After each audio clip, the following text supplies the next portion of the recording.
Employee স্কোপের পক্ষ থেকে আজকের ক্লাসে সবাইকে জানাই আন্তরিক শুভেচ্ছা ও উষ্ণ স্বাগত। এখানে রয়েছে study materials, reading corner, important questions এবং audio video class, mock test, সব কিছু এক জায়গায়। প্রতিটি টপিক অনুযায়ী প্রথমে পড়ুন থিওরি, পড়তে ভালো না লাগলে বা পড়ার সময় না পেলে ভিডিও দেখুন বা অডিও শুনুন, এবং শেষে দিন মক টেস্ট। তাহলেই আপনার প্রস্তুতি হবে নিখুঁত ও আত্মবিশ্বাসে ভরপুর। তাই আর অপেক্ষা নয়, আজই এমপ্লয়ি স্কোপ অ্যাপ ডাউনলোড করুন এবং আপনার স্বপ্নের গভর্নমেন্ট জবের পথে এগিয়ে যান। তাহলে আর দেরি না করে শুরু করি আজকের আকর্ষণীয় টপিক। চলুন আজ ইংরেজি গ্রামারের এমন একটা টপিক নিয়ে কথা বলা যাক যেটা প্রায় সবারই মাথা ধরিয়ে দেয়, সাবজেক্ট ভার্ব এগ্রিমেন্ট। প্রতিযোগিতামূলক পরীক্ষায় এটা প্রায় অনিবার্য একটা বিষয়, কিন্তু মজার ব্যাপার হলো শুধু ছাত্রছাত্রী নয়, অনেক অভিজ্ঞ মানুষও এখানে ছোটখাটো ভুল করে বসেন। আর সেই কারণেই আজকের আলোচনাটা খুব গুরুত্বপূর্ণ। আমাদের উদ্দেশ্য কিন্তু শুধু নিয়মের একটা লিস্ট দিয়ে দেওয়া নয়, ঠিক, বরং সোর্সগুলোর গভীরে গিয়ে বোঝার চেষ্টা করা যে এই নিয়মগুলোর পেছনের যুক্তিটা কি, কেন কিছু নিয়ম এত অদ্ভুত শোনায়, হ্যাঁ, আর কিভাবে বাক্যের ভিড়ে আসল সাবজেক্টটিকে খুঁজে বের করা যায়, সেটাই হবে আমাদের মূল লক্ষ্য। একদম। ঠিক আছে, তাহলে শুরু করা যাক একেবারে গোড়ার ধারণাটা দিয়ে।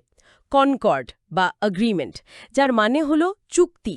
হ্যাঁ, যেন বহু বছর আগে বাক্যের সাবজেক্ট মানে কর্তা আর ভার্ব মানে ক্রিয়া, এদের মধ্যে একটা পাকা চুক্তি সই হয়েছিল। কি সেই চুক্তি? চুক্তিটা খুবই সরল। সাবজেক্ট যদি একা থাকে মানে সিঙ্গুলার হয়, তাহলে ভার্বও তার সাথে একাই থাকবে মানে সিঙ্গুলার হবে। আচ্ছা, আর সাবজেক্ট যদি দলবল নিয়ে আসে অর্থাৎ প্লুরাল হয়, তাহলে ভার্বও প্লুরাল হবে। ধরুন দ্য বার্ড সিংস, পাখি একটা তাই সিংস, কিন্তু দ্য বার্ডস সিং, পাখি অনেক তাই সিং। এখানেই তো প্রথম ধোঁকাটা আসে। সাধারণত আমরা জানি নাউনের সাথে এস যোগ করলে সেটা প্লুরাল হয়, যেমন বার্ড থেকে বার্ডস। রাইট। কিন্তু ভার্বের ক্ষেত্রে ব্যাপারটা ঠিক উল্টো। ভার্বের সাথে এস যোগ করলে সেটা সিঙ্গুলার হয়ে যায়, সিং থেকে সিংস। এটা কেন? খুব ভালো একটা পয়েন্ট। আসলে এর পেছনে কোনো গভীর ব্যাকরণগত রহস্য নেই। এটা মূলত ভাষার বিবর্তনের ফল। শত শত বছর ধরে এভাবেই নিয়মটা দাঁড়িয়ে গেছে আর কি। ও, এটাকে মনে রাখার সহজ উপায় হল প্রেজেন্ট টেন্সে থার্ড পারসন সিঙ্গুলার সাবজেক্ট মানে হি, শি, এট বা যে কোনো একটা নাম, সে একটু বেশি মনোযোগ চায়, তাই সে ভার্বের শেষে একটা এস বা ইএস উপহার হিসাবে নেয়। আচ্ছা আচ্ছা, যেমন হি হ্যাজ আ পেন। একদম, দে হ্যাভ পেন্স, আই এবং ইউ এর সাথেও হ্যাভ বসে। আর পাস্ট টেন্সে তো কোনো ঝামেলাই নেই, সবার জন্য একটাই নিয়ম, হ্যাড। আচ্ছা, এই মূল চুক্তিটা তো বোঝা গেল, কিন্তু আসল সমস্যা শুরু হয় যখন বাক্যের মধ্যে কে আসল সাবজেক্ট সেটাই বোঝা যায় না। মনে হয় যেন অনেকেই সাবজেক্ট হওয়ার দাবিদার। এখানে আসল খেলাটা। সবচেয়ে বড় ছদ্মবেশী হল প্রেপোজিশনের পরে বসা শব্দগুলো। যেমন একটা খুব কমন প্রশ্ন, one of my friends going to France. হ্যাঁ, এটা তো প্রায়ই আসে। এখানে ভার্বের ঠিক আগেই ফ্রেন্ডস শব্দটা দেখে আমাদের চোখ ধাঁধিয়ে যায় আর মনে হয় ভার্বটা প্লুরাল হবে, মানে আর হবে। কিন্তু আসল সাবজেক্ট তো ফ্রেন্ডস নয়। আসল সাবজেক্ট হল ওয়ান, বন্ধুদের মধ্যে একজন ফ্রান্সে যাচ্ছে। এক্স্যাক্টলি। তাই ভার্ব হবে সিঙ্গুলার, অর্থাৎ ইজ। তার মানে প্রেপোজিশনের পরের অংশটা আমাদের প্রায়ই ভুল পথে চালিত করে। একদম, প্রেপোজিশনাল ফ্রেজ যেমন of my friends, with the players, এগুলো বাক্যের বাড়তি তথ্য দেয়, কিন্তু তারা কখনো সাবজেক্ট হতে পারে না। সাবজেক্ট সবসময় তার আগে থাকে। হুম, একই নিয়ম খাটে as well as, with, along with এই শব্দগুলোর ক্ষেত্রেও। ধরুন the captain as well as the players motivated. এখানেও প্লেয়ার্স দেখে প্লুরাল মনে হতে পারে। হ্যাঁ, কিন্তু বাক্যটার মূল নায়ক কিন্তু ক্যাপ্টেন, খেলোয়াড়রা তার সাথে আছে, এইটুকুই। তাই ভার্ব প্রথম সাবজেক্ট মানে দ্য ক্যাপ্টেন অনুযায়ী সিঙ্গুলার হবে, ইজ। এক মিনিট, এটা একটু গুলিয়ে দেওয়ার মতো। বলুন। আগের নিয়মে আমরা দেখলাম অ্যান্ড দিয়ে দুটো জিনিস যোগ হলে ভার্ব প্লুরাল হয়, যেমন knowledge and wisdom are often lacking. কিন্তু এখানে অ্যাজ ওয়েল অ্যাজ দিয়ে যোগ হলেও ভার্ব সিঙ্গুলার থাকছে। দুটো নিয়মের পেছনে যুক্তিটা কি? খুব ভালো প্রশ্ন। এখানেই বোঝা যায় ইংরেজি ব্যাকরণ শুধু শব্দের যোগফল নয়, এটা অর্থের ওপর জোর দেয়। যখন আপনি অ্যান্ড ব্যবহার করেন তখন দুটো সাবজেক্টকেই সমান গুরুত্ব দেওয়া হয়। জ্ঞান এবং প্রজ্ঞা দুটোই সমান গুরুত্বপূর্ণ। আচ্ছা। কিন্তু যখন অ্যাজ ওয়েল অ্যাজ বলেন তখন প্রথম সাবজেক্টের ওপর আলো ফেলা হয়, দ্বিতীয়টি তুলনামূলকভাবে কম গুরুত্বপূর্ণ হয়ে যায় আর কি। ফোকাসটা একজনের উপর, তাই ভার্ব তাকেই অনুসরণ করে। ও, তাহলে দ্য নাম্বার আর এ নাম্বারের মধ্যে পার্থক্যটাও কি এই ফোকাসের খেলা? So A number of students waiting outside হলে ওয়ার হয়, হ্যাঁ, কিন্তু the number of students increasing হলে এজ হয়। একেবারে তাই। এটা দারুণ একটা উপায় মনে রাখার। যখন আমরা বলি এ নাম্বার অফ, তার মানে হলো অনেক বা কিছু, যা একটা অনির্দিষ্ট সমষ্টি, তাই এটাকে প্লুরাল ধরা হয়। হুম। কিন্তু যখনই আপনি দ্য নাম্বার অফ বলছেন, তখন আপনি আর ছাত্রদের কথা বলছেন না, আপনি ওই সংখ্যা বা ফিগারটার কথা বলছেন। আর সংখ্যা তো একটাই, দ্য নাম্বার ইজ ইনক্রিজিং। তার মানে ফোকাসটা ছাত্র থেকে সরে গিয়ে সংখ্যার উপর চলে এলো। একদম। তার মানে আমাদের সবসময় বাক্যের আসল নায়ককে খুঁজতে হবে। আচ্ছা, এবার আসা যাক কনজাংশন অ্যান্ডের আরেকটা মজার ব্যবহারে। আমরা শিখলাম অ্যান্ড দিয়ে যুক্ত হলে ভার্ব প্লুরাল হয়, কিন্তু so bread and butter my favourite breakfast, এখানে ইজ হবে কেন? এখানেই ভাষার সৌন্দর্য। ব্যাকরণ শুধু শব্দ দেখে না, তার পিছনের ভাবনাটাও দেখে। ব্রেড অ্যান্ড বাটার দুটো আলাদা জিনিস হলেও আমরা যখন নাস্তার কথা বলি, তখন এটা একটা একক খাবার। ও, একটা ইউনিট হিসেবে। হ্যাঁ, একটা কালচারাল ইউনিট।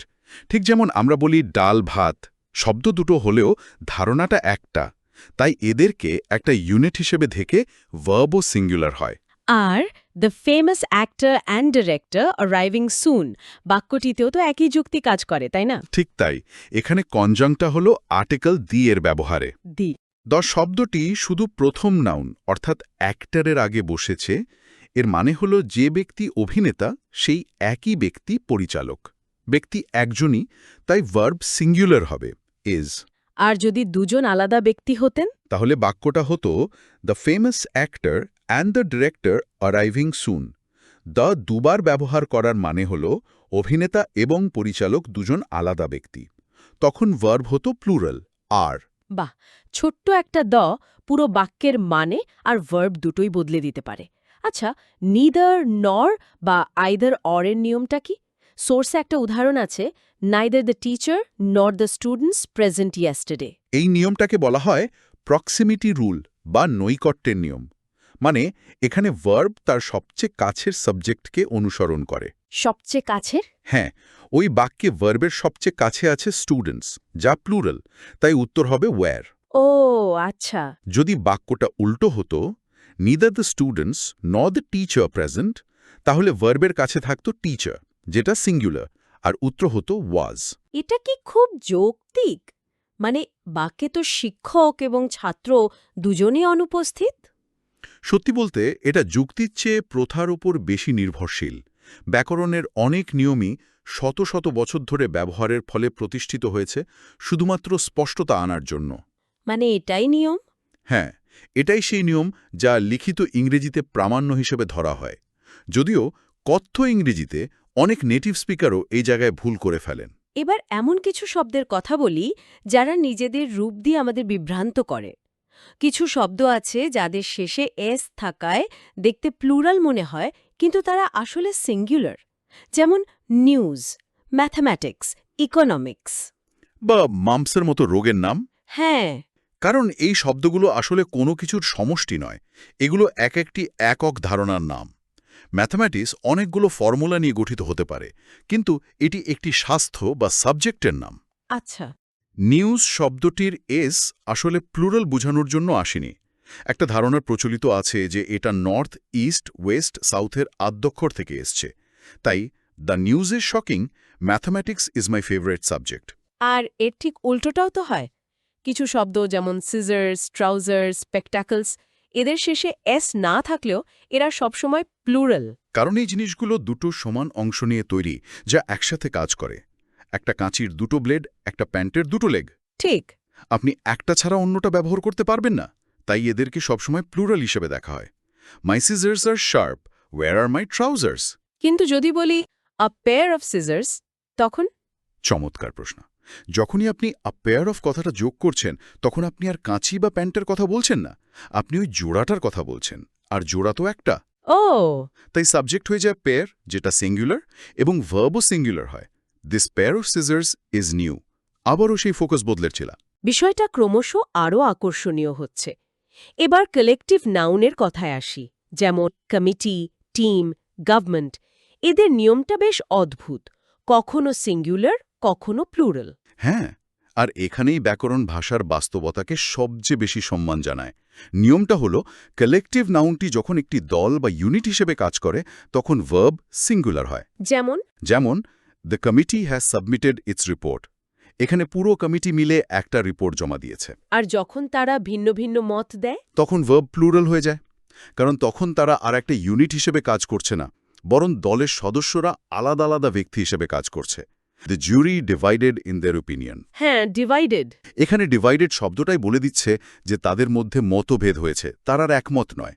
তাই ভার্ব হবে আর বা were. The jury are divided. আর প্রোনাউনটাও ঠিক। লক্ষ্য করুন, প্রোনাউনটাও দেয়ার হয়ে গেছে, ইটস নয়। তার মানে ভার্বটা বদলে দিয়ে আমি পুরো বাক্যের ফোকাসটাই বদলে দিতে পারি। যেমন the team is heading to the finals, এখানে দলটা একসাথে যাচ্ছে। রাইট। কিন্তু যদি বলি the team are taking their individual seats, এখানে দলের সদস্যরা আলাদা আলাদা কাজ করছে। একদম। এটাই অ্যাডভান্সড ইংলিশের একটা সুন্দর উদাহরণ। একই নাউন, কিন্তু ভার্ব দিয়ে তার ভেতরের পরিস্থিতিটা আপনি ফুটিয়ে তুলছেন। আচ্ছা, আর এভরিবডি, সামবডি, এনিওয়ান, এভরিওয়ানের মতো শব্দ? ওগুলো সবসময় সিঙ্গুলার ভার্ব নেয়, কারণ এদের মধ্যে ওয়ান বা বডি শব্দটা লুকিয়ে আছে, যা প্রত্যেক ব্যক্তিকে আলাদাভাবে বোঝায়। Everybody loves a good story. আলোচনার প্রায় শেষে এসে একটা বিশেষ ক্ষেত্রের কথা না বললেই নয়।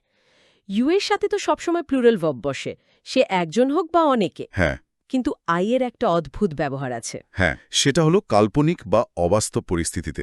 আমরা সাধারণত বলি আই ওয়াজ হ্যাপি, কিন্তু যখন আমরা এমন কিছু কল্পনা করি যা সত্যি নয়, তখন ওয়াজের বদলে ওয়্যার বসে। যেমন if I were a bird I would fly. এখানে ওয়্যার ব্যবহার করে বোঝানো হচ্ছে যে আমার পাখি হওয়াটা একটা কল্পনা মাত্র, বাস্তবতা নয়। এটাকে ব্যাকরণের ভাষায় সাবজাংটিভ মুড বলা হয়, তাই না? একদম। এটা কোনো ভুল নয়, বরং ইচ্ছাকৃতভাবে অর্থ বদলানোর একটা কৌশল। তাহলে আজকের পুরো আলোচনা থেকে যেটা বেরিয়ে এলো তা হলো সাবজেক্ট ভার্ব এগ্রিমেন্ট শুধু নিয়মের সমষ্টি নয়, এটা আসলে বাক্যের ভেতরের অর্থ, ফোকাস আর লেখকের উদ্দেশ্য বোঝার একটা উপায়। ঠিক। আসল চ্যালেঞ্জটা হলো নানা রকম বিভ্রান্তির জাল কেটে সঠিক সাবজেক্টটিকে চিনে নেওয়া। একদম। প্রিপোজিশনের পরের শব্দ, অ্যাজ ওয়েল অ্যাজের মতো শব্দগুচ্ছ, দেখতে বিভ্রান্তিকর নাউন আর কালেকটিভ নাউনের দ্বৈত সত্তা, এই বিষয়গুলি পরীক্ষায় আমাদের সমস্যায় ফেলে। কিন্তু একবার এদের পেছনের যুক্তিটা ধরে ফেলতে পারলে ভুল হওয়ার সম্ভাবনা প্রায় থাকে না বললেই চলে।